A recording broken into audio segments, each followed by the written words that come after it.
The famed golf face in Colombo, lapped by the waves of the Indian Ocean, wears a deceptive calm.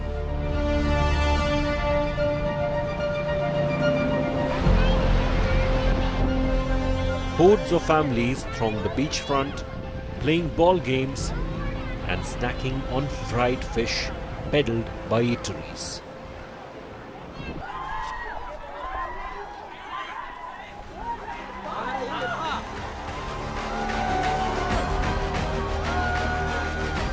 Shots in the air is being fired here. 2 years ago, in July 2022, it was packed with angry supporters of the Aragalaya Sinhala for the struggle. They mounted a massive protest against the ruling dispensation headed by the Rajapaksa brothers for the economic hardships they had to endure. Inflation soared to over 100%.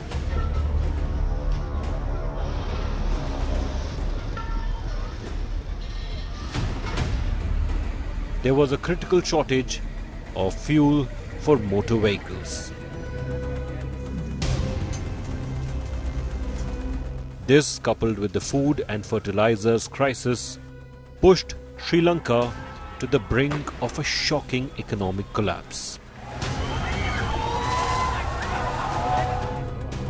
Both Mahinda, who was Prime Minister, and Gotabaya, his younger brother, who was President, had to resign and flee in a hurry as irate mobs stormed into their residential compounds.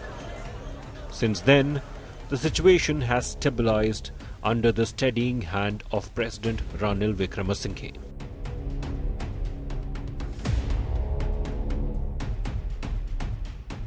He was forced to take tough measures, including borrowing $1.4 billion from the International Monetary Fund. And there was generous help from India of over $4 billion funding Wickremesinghe, helping him to stem the economic meltdown. But India's southern neighbour could still easily slide over the economic edge. That's why the upcoming presidential elections on September 21st will be another turning point in Sri Lanka's troubled history.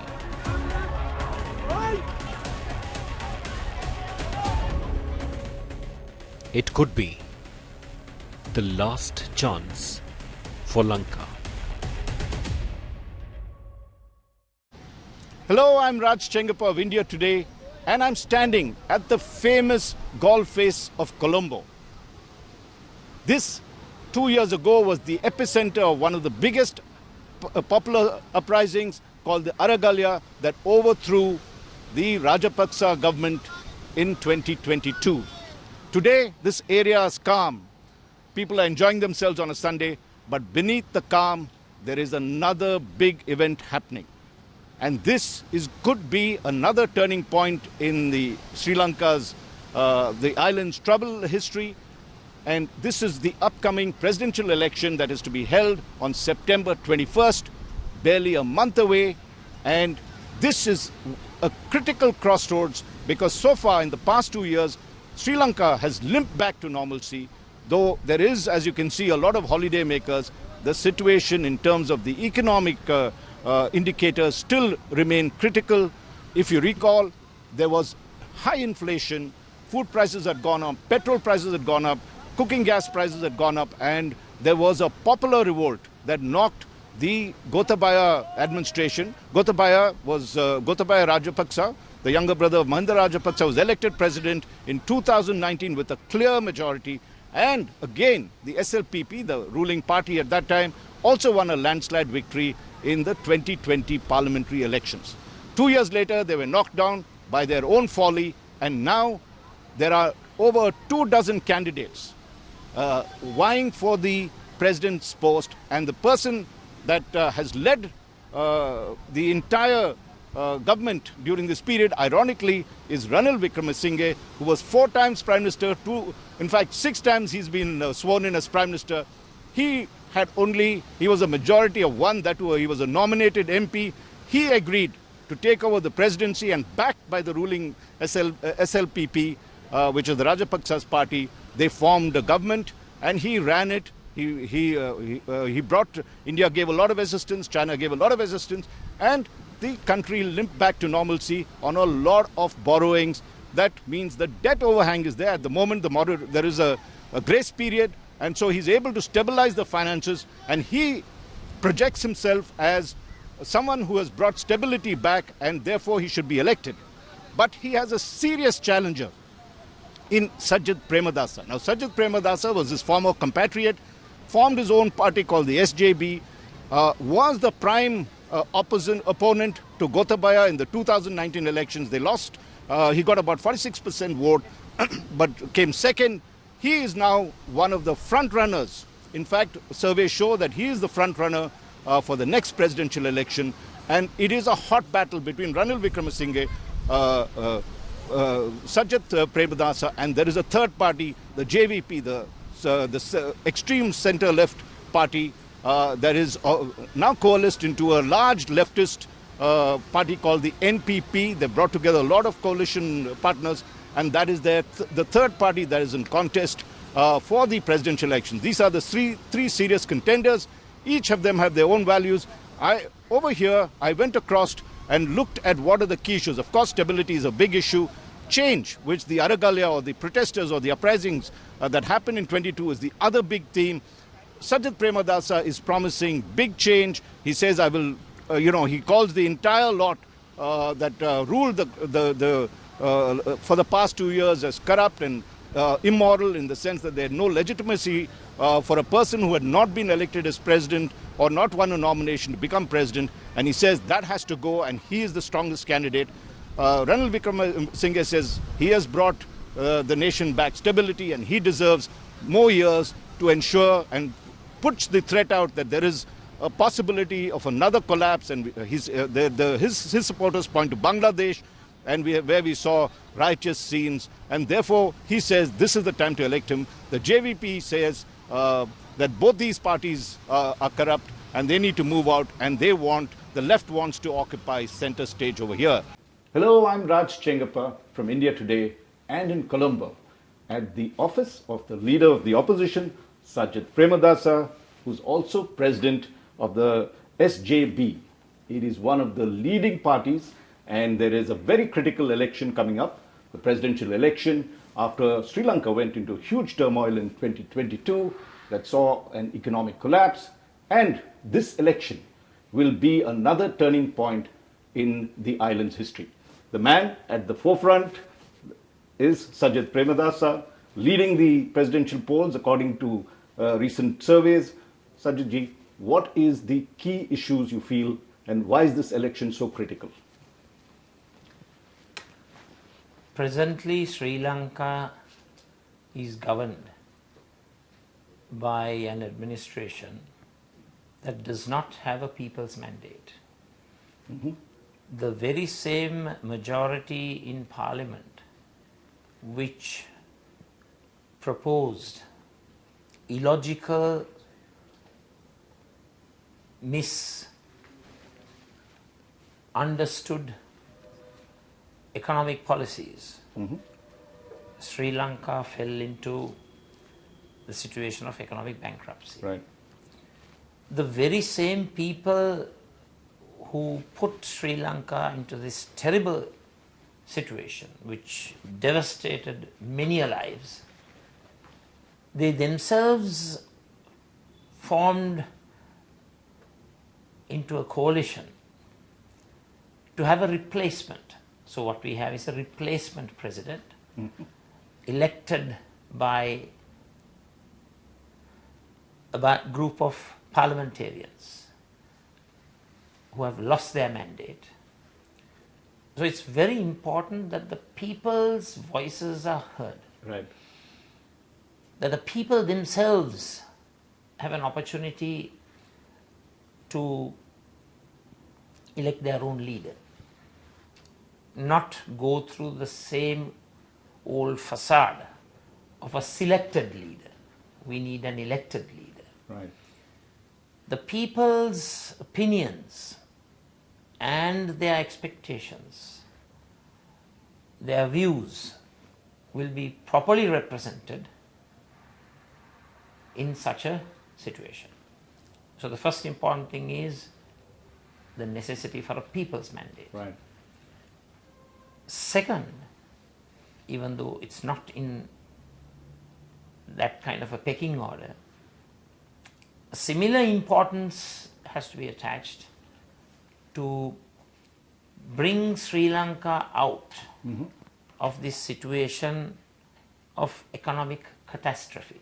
I was listening to the current president, Ranil Vikramasinghe, who at one time was your compatriot, you all were together in a party, and he accused you and of course the other rival of running away from the battle when the crisis happened in October, in 2022. What is your views on that? He says, look, they're not responsible, they left the battle, and I saved the country.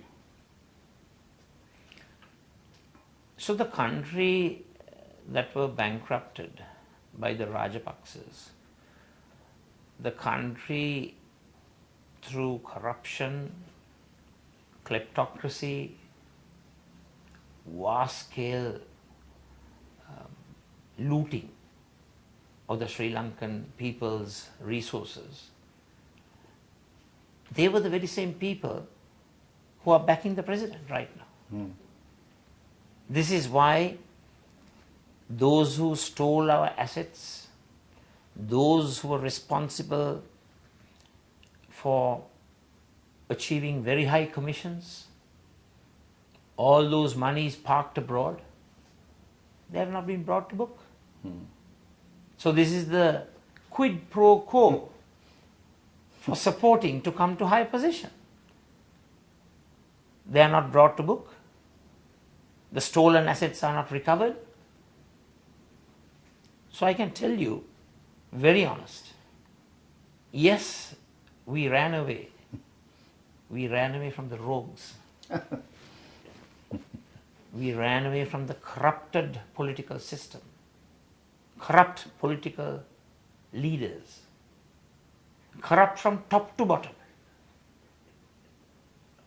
I'm not surprised that Wickremesinghe and Rajapaksa are very comfortable political bedfellows, because I remember quite distinctly in 2015 when we came into power, our mandate was to catch thieves.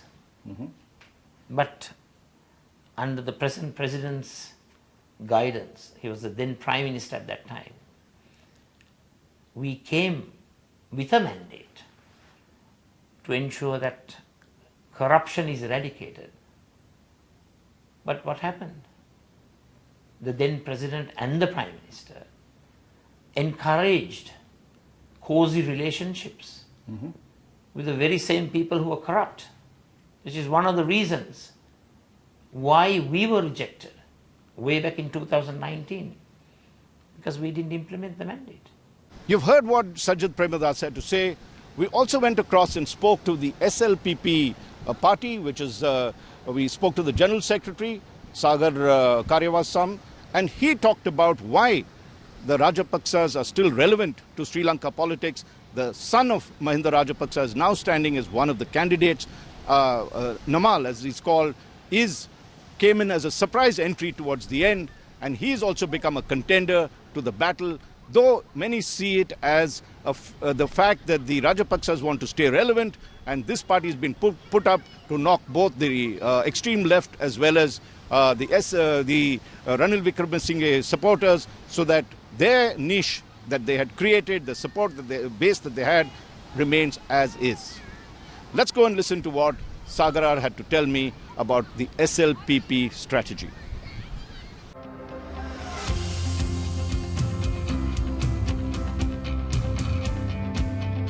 The Sri Lanka Podujana Perumana, or SLPP, controlled by the Rajapaksa brothers, had won both the 2020 parliamentary and 2019 presidential polls with handsome majorities.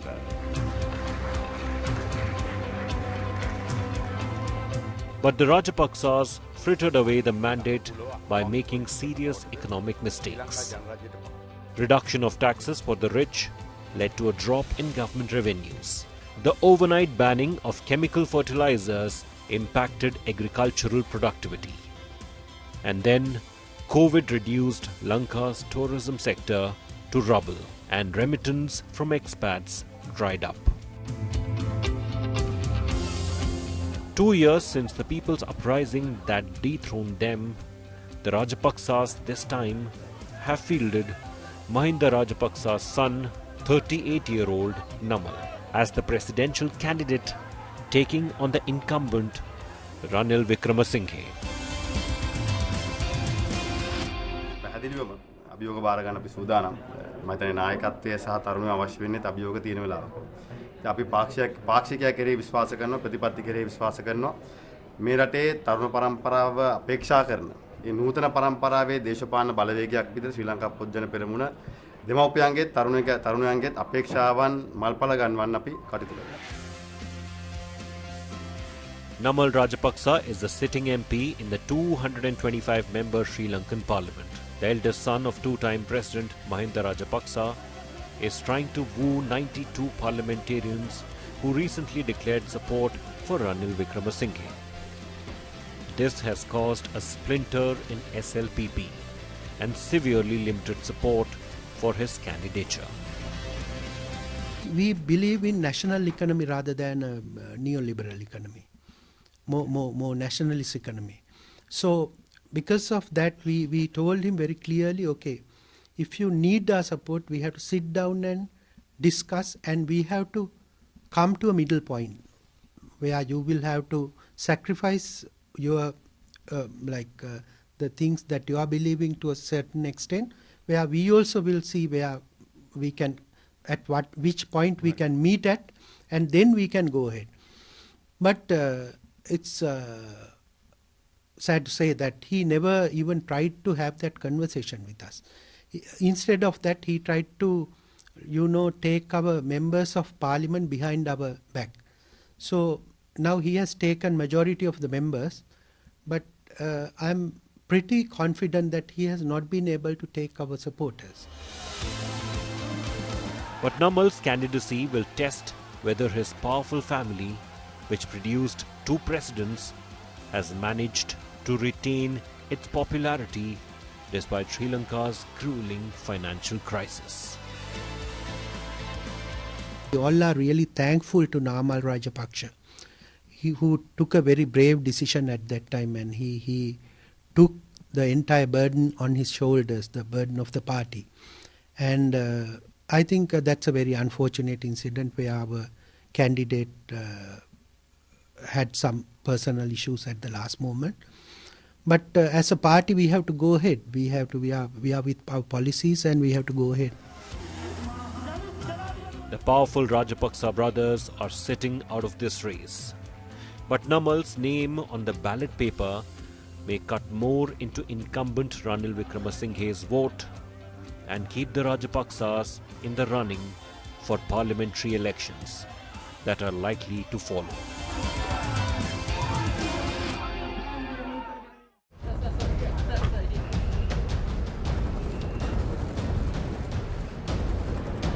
Sri Lanka's incumbent President Ranil Vikramasinghe vowed to improve people's lives as he formally submitted his candidacy at Colombo's Election Commission on 15th August.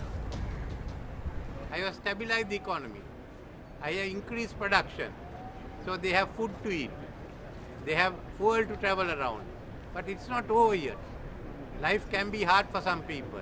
We have to stabilize the economy. So what we are saying is, let's go ahead and finish this job, and that's why I am asking for your support.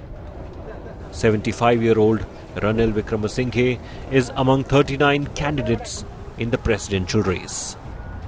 He, along with opposition leader Sajith Premadasa and Marxist-leaning parliamentarian Anura Kumara Dissanayake, are the 3 frontrunners in this race. It's a tough fight where number crunching will give an edge to the candidate. Wickremesinghe has been working hard to win the bid. If you had to look at your own coalition that you've put together, one of the things is that there's a lot from other parties, and people say, well, this may not hold. What is your reply to them?